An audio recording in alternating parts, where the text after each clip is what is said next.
Hello students, welcome back to my channel.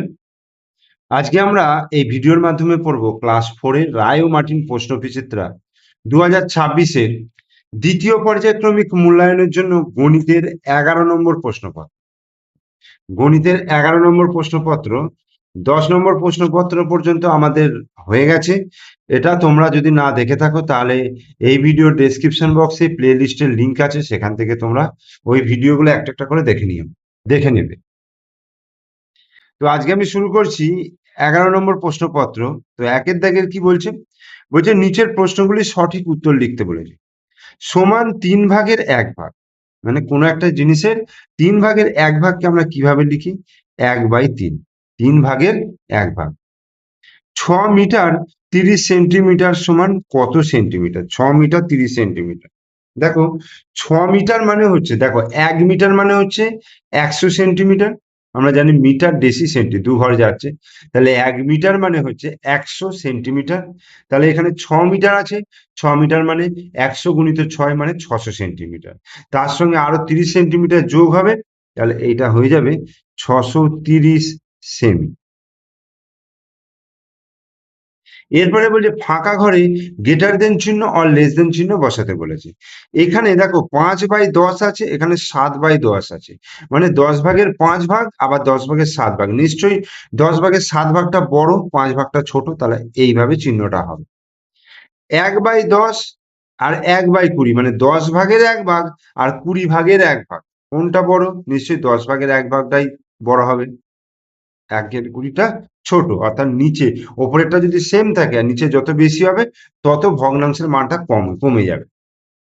দশমিক ভগ্নাংশ প্রকাশ করো 10 ভাগের 7 ভাগ, তাহলে এটাকে আমরা লিখতে পারবো 7/10 সমান লিখতে পারবো 0.7।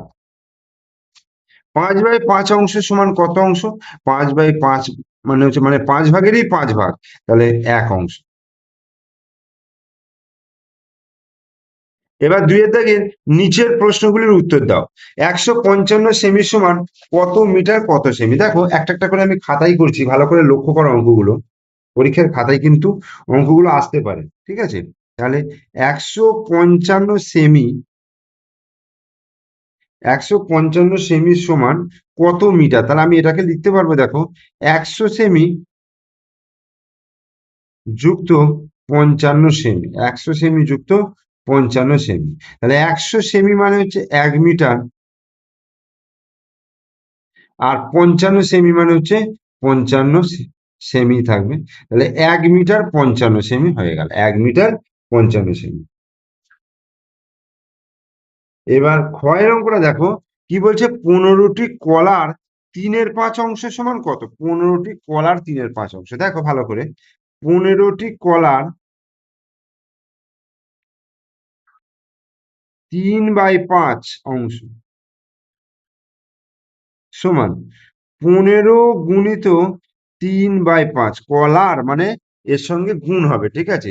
5 দিয়ে যদি 15কে ভাগ করি কত হবে? 5×3 = 15। এইবার এই 3 আর 3 গুণ করে দেবো, 3×3 = 9, 9টি কলা, ঠিক আছে? তাহলে ক্ষয়টা হয়ে গেল 15টি কলা 3/5 অংশ মানে হচ্ছে 9টি কলা।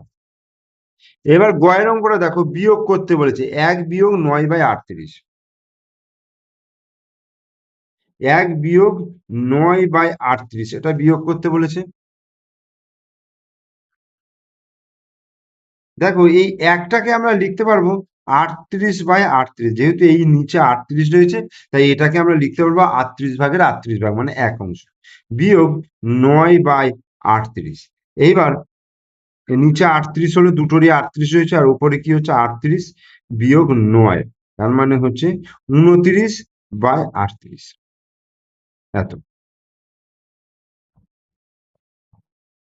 এরপরে দেখো ঘয়ের অঙ্কটা 3/6 যুক্ত 1/6 যুক্ত 2/6। তাহলে ঘয়ের অঙ্কটা 3/6 যুক্ত 1/6 যুক্ত 2/6। তাহলে 6 হয়ে গেল লসাগু, তাহলে উপরে 3 যুক্ত 1 যুক্ত 2, তাহলে কত হচ্ছে? 3 আর 1 4, 4 5 6, 6/6, 6/6 হচ্ছে 1 অংশ। একটা বলছে প্রকৃত ভগ্নাংশ কাকে বলে, উদাহরণ দিতে বলেছে। যে ভগ্নাংশের লবটা ছোট হরটা বড়, অর্থাৎ উপরেরটা ছোট নিচেরটা বড়। এটা কিভাবে লিখবো, যে ভগ্নাংশের লব ছোট হর বড় সেই ভগ্নাংশকে বলা হচ্ছে প্রকৃত ভগ্নাংশ। উদাহরণ হিসাবে যদি বলতে চাই তাহলে 3/5, অর্থাৎ লবটা ছোট হরটা বড়। তাহলে যে ভগ্নাংশের কি বলবো, যে ভগ্নাংশের লব ছোট হর বড় তা সেই ভগ্নাংশকে বলবো প্রকৃত ভগ্নাংশ। উদাহরণ 3/5। এবার 3-এর দাগের কয়ের অঙ্ক দেখো, যোগ করতে বলেছে কিগ্রা আর গ্রাম। এইখানে যে যোগ করছি দেখো, 3 আর 0 যোগ করলে 3, 8 সাথে 15, 5 হাতে 1 ধরে রেখে 3 আর 1 4, 453 গ্রাম। আর 8 আর 5 হচ্ছে 13, 13 কিগ্রা 453 গ্রাম। আর এটা দেখো, এখানে 355 রয়েছে, বিয়োগ করতে বলেছে, আর এখানে 364, মানে উপরটা কম। তাহলে এই 28টা কেটে আমি 27 করলাম, আর এইখানে আরো 1000 আমি যোগ করলাম। তাহলে এইটা আমি যদি যোগ করি তাহলে 1355 হলো। তাহলে 1355 থেকে 364 বিয়োগ, 4 কয় দিতে 5, 1 দিতে, 6 কয় দিতে 5, 9 দিতে, মানে 15, 6 কয় দিতে 15, 9 দিতে, হাতে 1 রেখে 4, 9 দিতে, 991। আর এখানে 27 থেকে 12 বিয়োগ করলে দেখো, 7 থেকে 2 বিয়োগ করলে 5, 2 থেকে 1 বিয়োগ করলে 1, 15। তাহলে 15 কিগ্রা 991 গ্রাম। 4-এর দাগে কয়টা, এক মাছ ব্যবসায়ী 15 কিগ্রা কাতলা মাছ ও 10 কিগ্রা 700 গ্রাম রুই মাছ নিয়ে বাজারে গেল। মাছ বিক্রির পর তার কাছে 2 কিগ্রা 500 গ্রাম মাছ পড়ে রইল। তাহলে ওই ব্যবসায়ী কত মাছ বিক্রি করেছে। তাহলে এক মাছ ব্যবসায়ী 15 কিগ্রা কাতলা মাছ আর 10 কিগ্রা 700 গ্রাম রুই মাছ বাজারে নিয়ে গেল। মাছ বিক্রির পর তার কাছে 2 কিগ্রা 500 গ্রাম মাছ পড়ে রইল। বোঝা গেল? তাহলে তাহলে দেখো, 4-এর দাগের কয়ের অঙ্কটা, এখানে কাতলা মাছ কতটা আছে দেখো, কাতলা মাছ আছে 15 কিগ্রা, ওকে। আর আছে রুই মাছ, রুই মাছ আছে 10 কিগ্রা 700 গ্রাম। এবার এটাকে আমি যোগ করব, মোট মাছ 700 গ্রাম, 5 একে রেখে 2, 2 কিগ্রা 700 গ্রাম, 2 কিগ্রা 700 গ্রাম। এবার আমি কি করব, সরি, 25 কিগ্রা 700 গ্রাম। এবার তার কাছে মাছ পড়ে রয়েছে দেখো 2 কিগ্রা 500 গ্রাম মাছ পড়ে রয়েছে। তাহলে আমি যদি এটাকে বিয়োগ করি তাহলে এটা হচ্ছে 200 গ্রাম, আর 25 থেকে 2 বিয়োগ করলে 23 কিগ্রা। তাহলে কতটা মাছ বিক্রি হয়েছে, 23 কিগ্রা 200 গ্রাম মাছ বিক্রি হয়েছে।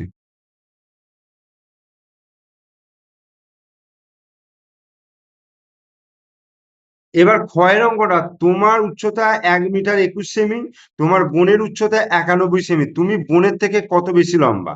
তাহলে 1 মিটার 21 সেমি থেকে 91 সেমি বিয়োগ করবো। 1 মিটার 21 সেমি থেকে 91 সেমি বিয়োগ করবো। একটাকে কেটে 0 করলাম, তাহলে 1 মিটার মানে হচ্ছে 100, 100 যুক্ত 21, 121 সেমি। 1 থেকে 1 বিয়োগ করলে 0, 9, 10, 11, 12, 30, 30 সেমি। ঠিক আছে, 30 সেমি। তাহলে তুমি বোনের থেকে কত বেশি লম্বা, অতএব তুমি বোনের থেকে 30 সেমি বেশি লম্বা। Answer। এরপরে আমরা 5-এর দাগে চলে আসছি। 5-এর দাগের কয়ের অঙ্কটা দেখো কি বলেছে, বলছে একটি নারিকেল গাছে 48টি নারিকেল ফলেছিল, যত ফলেছিল তার 5/16 অংশ পাড়া হলো।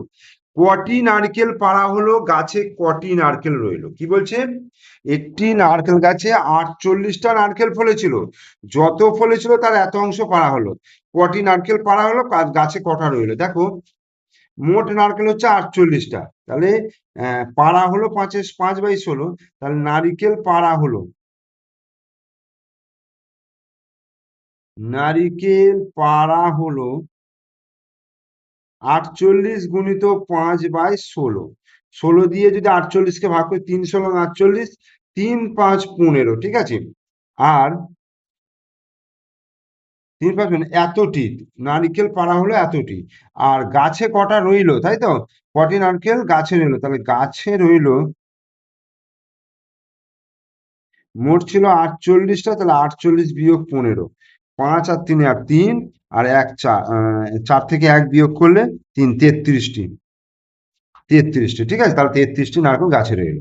এবার ক্ষয়ের অঙ্কটা কি বলছে দেখো। ক্ষয়ের অঙ্কটা, একটি ফাঁকা 5 লিটারের জল রাখা জারে 2 লিটার 250 লিটার ঠান্ডা জল, 2 লিটার 250, 2 লিটার, এটা ভুল দিয়েছে, 250 মিলিলিটার, ঠিক আছে, 250 মিলিলিটার ঠান্ডা জল এবং 1 লিটার 800 মিলিলিটার গরম জল রাখা হলো। ওই জল রাখা জারটা ভর্তি করতে আরো কত জল ঢালতে হবে। তাহলে কতটা জল ঢালা হয়েছে এটা যোগ করি আগে, দেখো। 2 লিটার 250 মিলিলিটার, আর এখানে হচ্ছে 1 লিটার 800 মিলিলিটার, ঠিক আছে। এবার এই দুটোকে আমি যোগ করি, 0, 5, 8 আর 2 10, 10-এর 0 হাতে 1, মানে এখান থেকে 1000 মিলিলিটার, মানে 1 লিটার এখানে চলে যাচ্ছে, সরি 1 লিটার এখানে চলে যাচ্ছে, তাহলে 2 আর 1 3 আর 1 4, 4 লিটার, ওকে, 4 লিটার 50 মিলিলিটার, এই হলো। আর 5 লিটারের জার, তাহলে 5 লিটার থেকে বিয়োগ করো, 5 লিটার থেকে 4 লিটার 50 মিলিলিটার বিয়োগ করলে, দেখো 5টা কেটে 4 করলাম, এখানে 1000, 1000 থেকে 50 বিয়োগ করলে 950 মিলিলিটার। তার মানে ওই জারে এখনো 950 মিলিলিটার জল ঢালতে পারবে, ঠিক আছে। তাহলে 11 নম্বর প্রশ্নপত্র রেডি করে দিলাম। তোমরা ভিডিওটা ভালো করে মনোযোগ সহকারে দেখো, প্রত্যেকটা অঙ্ককে পরীক্ষার জন্য রেডি করো। ভিডিও ভালো লাগলে লাইক করো, কমেন্টস করো, শেয়ার করো। আর আমার চ্যানেল নতুন দর্শক হলে চ্যানেলটিকে সাবস্ক্রাইব করে পাশে থাকো।